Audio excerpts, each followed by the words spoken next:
네, 무릎을 탁 치게 만드는 명쾌하고 속 시원한 정치 분석 시간입니다.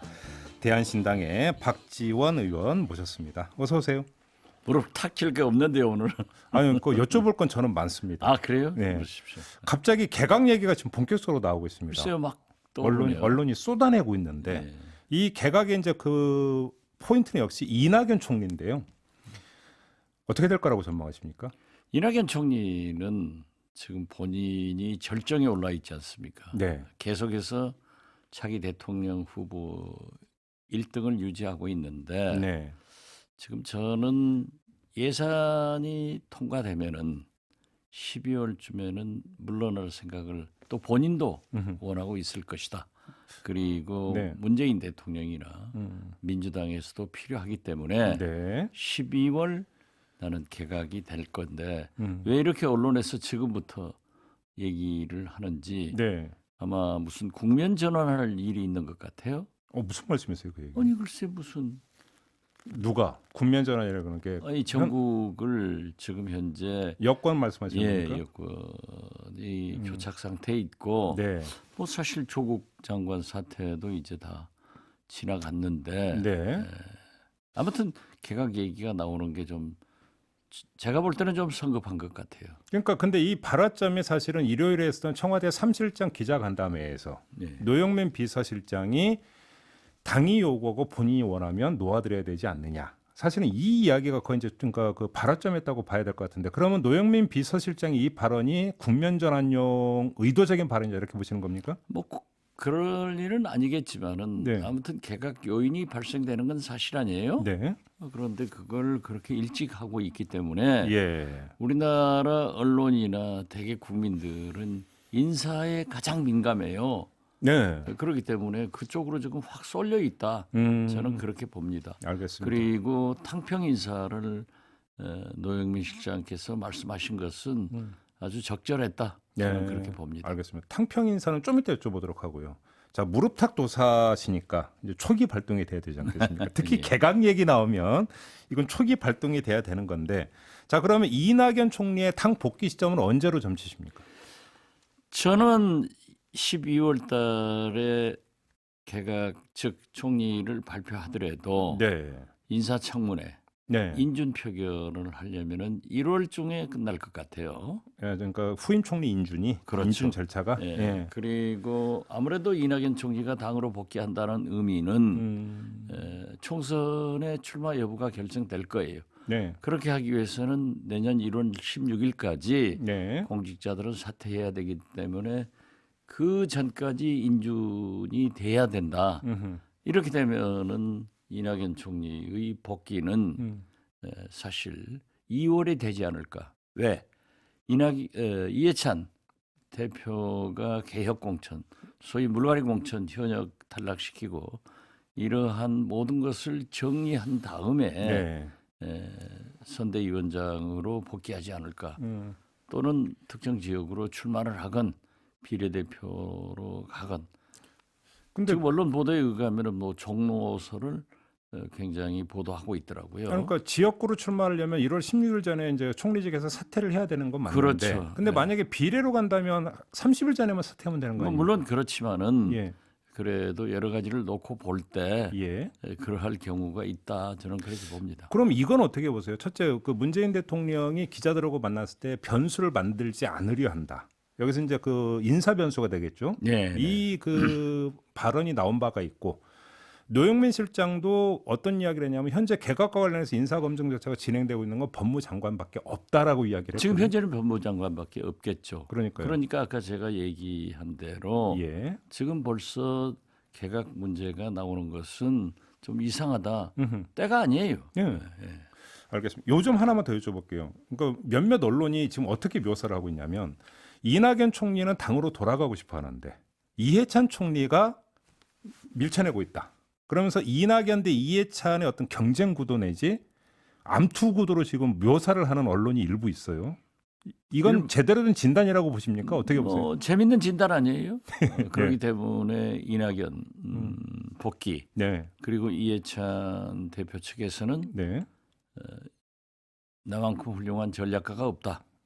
실제로 이해찬 대표는 거듭 말씀드리지만은 네. 김대중, 노무현, 문재인 음. 새 대통령을 당선시킨 선거의 귀재죠. 네. 또 역대 총선에서 그가 그러한 전략을 수립했기 때문에 저는 차기 총선에 출마하지 않는다는 이미 네. 확실한 발표를 하고 있고 이해찬 대표요. 그렇기 때문에 예. 민주당의 승리를 위해서는 개혁 공천을 해야 되고 네. 그러한 물갈이를 하는 데는 이해찬 대표의 리더십을 덮을 사람이 없기 때문에 네. 그러한 일을 한다. 예. 그런 의미일 것 같아요. 그래요. 알겠습니다. 자, 그럼 이낙연 총리의 당 복귀를 기정사실로 전제하고 후임 총리는 어떤 사람이 돼야 된다고 생각하십니까? 글쎄요, 뭐 여러 사람 거론되는데 그건 대통령께서 결정할 문제지 네.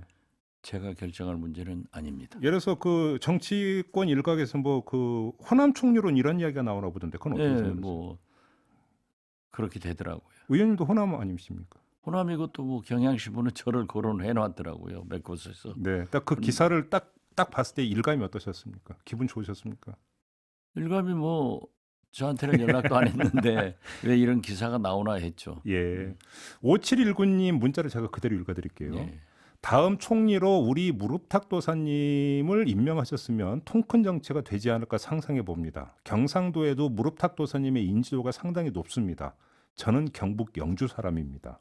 이런 문자를 주셨는데요. 저는 훌륭한 국민들이 아주 많아집니다. 감사합니다. 예. 생각은 있으십니까? 예? 그러니까 총리 만약에 제안 주신다면 생각은 있으십니까? 저는 지금 거듭 말씀드리지만은 네. 4월 제 지역구인 목포에서 네. 총선 승리를 목표로 하고 있습니다. 네, 뭐 그게 모범 답안인 건 저도 알고 있는데요. 그 답안밖에 지금 할 수 없죠. 그래요. 알겠습니다. 김치국 마실 수는 없는 거 아니에요? 아, 여기는 생각이 아예 없는 건 아니다 이런 뜻으로 아니요. 김치국 말씀하시는 아니 그러한 말씀은 아니고 네. 잘못 답변하면은 이게 참 이상해져요. 알겠습니다. 총리 말고 장관급에서 지금 개각 요인이 있다고 보세요? 지금 법무장관이 당장 그거잖아요. 그 법무장관 말고 예. 나머지. 왜냐하면 또 일각에서는 뭐 김현미, 유은혜 또 의원 신분의 장관 두 분 있지 않습니까? 그분들도 예. 예산 통과시키고 일괄 그 개각을 할 거예요. 만약 그분들이 교체 대상이라고 보세요? 계속 내각이 남는다고 하면은 총선 불출마를 선언해야죠. 그렇죠. 그렇기 때문에 음. 본인들은 뭐 저도 만나서 물어보니까 웃기만 하던데 네. 아마 출마하려고 할 거예요. 근데 문제는 사실은 가장 중요한 건 문재인 대통령의 마음 아니겠습니까? 네, 그렇죠. 그렇게 또 대통령께서도 예. 본인들의 제 경험에 의하면은 본인들이 강력하게 원한다고 하면은 국회로 보내더라고요. 네. 그런데 잘 아시다시피 유은혜, 김현미 훌륭한 장관들이고 훌륭한 정치인들인데 아직 나이가 있잖아요. 네. 그렇기 때문에 국회로 본인들은 돌아가려고 할 거예요. 이제 본인의 그러니까 장관의 어떤 희망은 분명한데 네. 문재인 대통령이 그걸 받아들일 것이냐 말 것이냐가 오히려 이제 그 관심사다. 또 두 분은 뭐 대선 때부터 각별한 관계가 있기 때문에 네네네. 문재인 대통령께서 나와 함께 하자 하면 또 거절할 수도 없는 거지만은 네. 본인들은 틀림없이 국회로 돌아가서 앞으로 정치를 계속하겠다 하는 희망을 가지고 있을 겁니다. 강경화, 정경도 두 장관에 대해서 어떻게 생각하십니까? 강경화 장관은 지금 뭐 언론 보도에 의하면은 네. 나경원 대표하고 일합을 겨눌 것이다. 네, 뭐 그런 하지만은, 보도가 있더라고요. 예, 예. 그렇더라고요. 예. 그런데 그분도 이제 외교부 장관을 장수하고 있지 않습니까? 그렇기 때문에 또 대중적 인기가 있고 네. 멋있잖아요. 그래서 아마 민주당으로서는 또 대통령으로서는 여성 정치인의 발탁을 위해서도 한번 어디에 출마를 시켜보았으면 좋겠다. 그런데 본인 생각이 어떤지 모르죠. 그래요. 정경두 장관도 차출될 가능성이 있다고 보세요? 국방장관? 차출될 가능성이 있죠. 그래요? 왜냐하면 그러한 인물이 나갈 수밖에 없잖아요. 그런데 알겠습니다. 본인은 제가 한번 여쭤봤는데 비교적 가깝게 지내서 여쭤봤는데 뭐 국방장관에 굉장히 별로 생각이 신념을 없으니까. 가지고 있다. 음. 지금 그렇게 답변밖에 못하죠. 뭐 누구한테든지 사실 물어보면은 그것도 모분 답변이죠. 예. 네, 알겠습니다. 지금 아까 우리 김종배 선생도 예. 정당에서 상당히 그 욕심내는 분의 한 분인데 누구 제가요? 출마하실래요? 누구 저요? 예. 저 좀 이따 소여물배러 가야 되는데. 그래요? 네네. 석기로 가요? 네. 조금 전에 탕평 발언은 참 잘한 발언이라고 평가를 하셨습니다. 그렇습니다. 근데 예. 지금 탕평 이야기 나온 게 약간 좀 뜬금없지 않습니까? 아니 그러니까 네. 지금 문재인 대통령이 2년 반 지났습니다. 네. 2년 반이 남아 있어요. 네.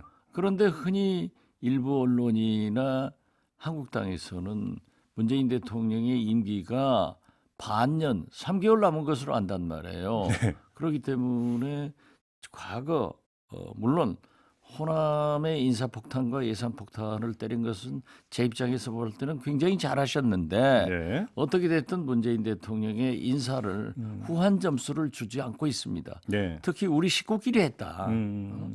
돌려막기 했다. 친문 인사다. 네. 이런 게 있기 때문에 네. 나머지 네. 2년 반간에는 훌륭한 인사이면은 탕평 인사로 당적 가리지 않고. 그렇죠. 예. 삼고 처리를 해서라도 음. 모셔와야 된다. 네. 그것이 저는 늘 그 예로 드는 게 김대중 대통령께서 네. 그 가장 보수적이고 중앙정보부장 출신인 강인덕 장관을 예. 통일부 장관으로 기용해가지고 거기에서 햇볕 정책이 출발한단 말이에요. 네, 네. 그렇기 때문에 그런 상식을 뛰어넘으면서도 능력이 있고 함께 할 수 있는 그런 인사를 내각에 모셔와서 일을 하면은 훨씬 잘할 것 아니냐 이런 얘기죠. 알겠습니다. 외람되지만 하나만 질문 드리는데 외람되지만 그냥 예 아니오로만 대답해 주시기를 희망하면서 그럼 이거 개각 관련해서 이 질문만 드리고 마무리하겠습니다. 의원님을 총리로 만약에 하면 그건 탕평 인사입니까 아닙니까? 예 아니오로만 대답해 주신다면. 예. 네, 알겠습니다. 다음으로 넘어가겠습니다. 보수 통합이 될 거라고 보세요? 안 된다고 봅니다. 안 돼. 딱 잘라서 그냥 스몰 텐트. 스몰 텐트라면 그래서 자기들이 말하는 빅 텐트는 안 된다. 저는 네. 그렇게 봅니다. 그러면 스몰 텐트라면 어떤 걸 뜻하시는 겁니까? 지금 현재 네. 한국당에서 약간 커지는 즉 바른미래당의 유승민 계열 몇 명 안 되잖아요. 네. 그분들이 전국적으로는 통합될 것이다. 아. 그렇지만은 그분들이 지금 현재는 하겠다고 얘기했다가 네. 한 발 빼잖아요. 예. 한 발 빼는 것은 우리의 공천을 보장해라. 그렇죠. 예, 이거예요. 정치권에는 음. 항상 통합 총선 때는요 분열을 합니다. 네. 후보가 많아서 공급처 당이 필요하거든요. 그러나 대선 때는 후보가 압축되어 있기 때문에 진영별로 통합을 합니다. 그렇죠. 진영으로 뭉치고 진영 대결이 이루어지죠. 그렇죠. 예. 그런데 통합을 총선 때 하기 위해서는 공천 보장을 해줘야 되는데 거기를 공천 보장해주면은 상대적으로 민주당에서는 물갈이 개혁 공천을 하는데 여기는 그 사람 그대로 공천을 하기 때문에 국민은 변화를 요구한단 말이에요. 그래서 총선 전략상 참 어려운 거죠. 그러면 결국은 스몰 텐트라 하면 그 유승민계 의원들의 자유한국당 입당. 이렇게 공천을 보장했을 때 그러면 그것의 어떤 조건은 결국은 공천 보장. 그렇죠. 이렇게 정리하면 되는 예, 겁니까? 예. 그럼 유승민 의원 본인은 어떻게 됩니까? 그것 역시 마찬가지로 입당입니까?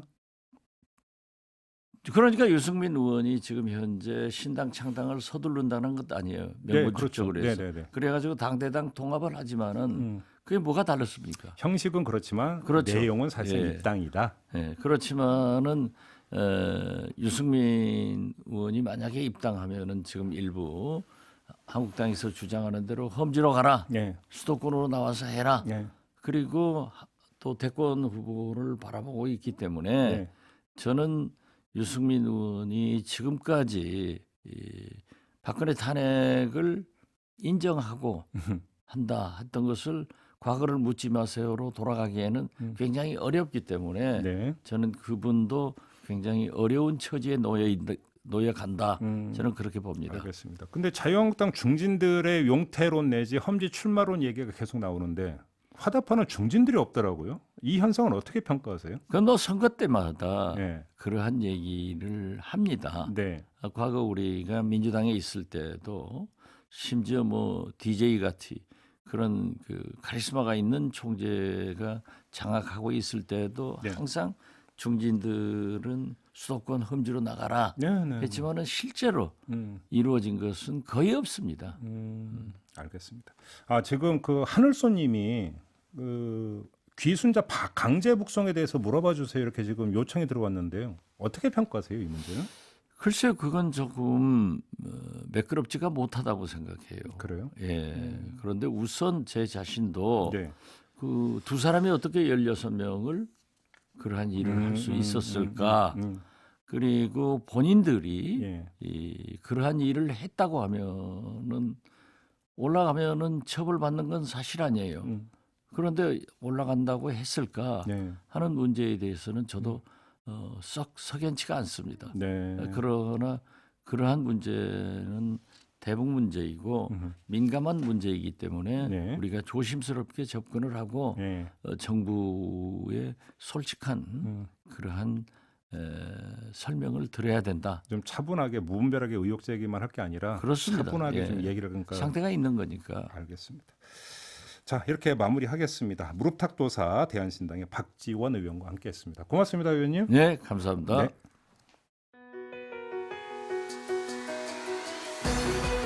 이슈의 핵심을 꿰뚫는 예리한 시선, 믿고 듣는 진품 시사 김종배 시선 집중.